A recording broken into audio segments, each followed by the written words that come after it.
자, 바로 시작해볼까요? 오늘 우리가 함께 살펴볼 해설 자료는요, 종종 기독교 자유의 대헌장이나 로마서의 요역판이라고 불리는 아주 뜨거운 서신, 바로 갈라디아서입니다. 사도 바울의 글 중에서도 진짜 가장 격정적이고 단호한 어조가 돋보이는데요. 그 안에 대체 어떤 깊은 이야기들이 숨어 있는지 지금부터 하나씩 파헤쳐 보겠습니다. 이 질문 한번 보시겠어요? 하나님이 나를 사랑하시게 하려면 내가 무언가를 더 해야 할까?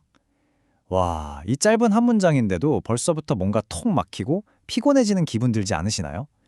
만약 여러분 중에 하나님의 사랑을 얻어내려고 쉴 틈 없이 내 성과를 증명해야 한다는 압박감을 느껴본 적이 있으시다면 오늘 이 시간은 진짜 여러분을 위한 겁니다.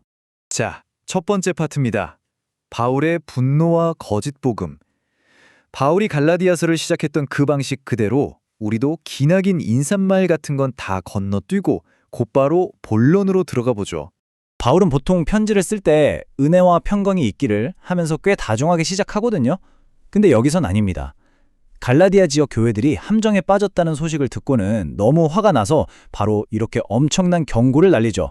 누구든지 다른 복음을 전하면 저주를 받을지어다.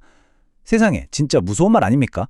당시 거짓 교사들이 예수 믿는 것만으로는 부족하다. 구원받으려면 할례도 받고 율법도 엄격하게 지켜야 한다고 가르치고 다녔기 때문에 바울 입장에선 도무지 타협할 수 없는 절박한 문제였던 겁니다.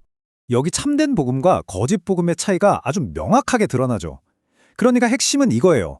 예수님의 십자가 은혜에다가 인간의 노력, 예를 들어 할례 같은 조건을 단 하나라도 슬쩍 덧붙이는 순간 그건 바로 능력을 상실한 거짓 복음이 돼버린다는 겁니다. 100% 은혜로 주어진 참된 자유를 버리고 다시 그 무거운 율법의 짐을 지는 셈이니까요. 그럼 두 번째 파트로 넘어가 보겠습니다.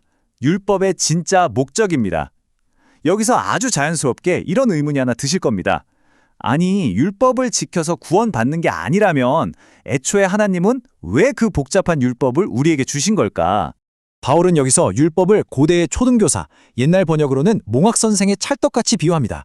율법은 애초에 우리를 구원해줄 영구적인 구원자가 아니었어요. 단지 우리가 얼마나 뼛속까지 죄 있는지를 낱낱이 콕콕 씹어주는 엄격하지만 임시적인 보호자였던 거죠. 아, 내 힘으로는 도저히 안 되는구나 하고 철저히 깨닫게 만들어서 결국 참된 스승이신 예수님을 간절히 찾도록 안전하게 이끌어주는 것. 그게 바로 율법의 진짜 목적이었습니다. 세 번째 파트, 오직 믿음, 바로 이신칭의입니다. 자, 이제 갈라디아서가 전하는 신학의 절정이자 우리를 짓누르던 율법의 멍에가 훅 벗겨지는 결정적인 전환점입니다. 이신칭의, 개혁주의 신학을 아시는 분들이라면 너무나 익숙한 단어죠? 우리가 하나님과 올바른 관계를 맺고 의롭다 인정받는 건 내가 선행을 얼마나 했느냐가 아니라 오직 예수 그리스도를 믿는 믿음 하나로만 가능하다는 핵심 진리입니다.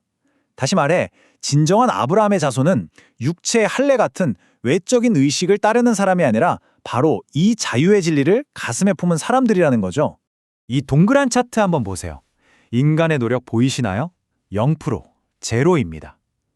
우리의 구원, 그리고 우리를 향한 하나님의 사랑에는 인간의 노력이 단 1%도 섞여 있지 않아요. 그냥 100%, 순도 높은 하나님의 은혜 그 자체입니다.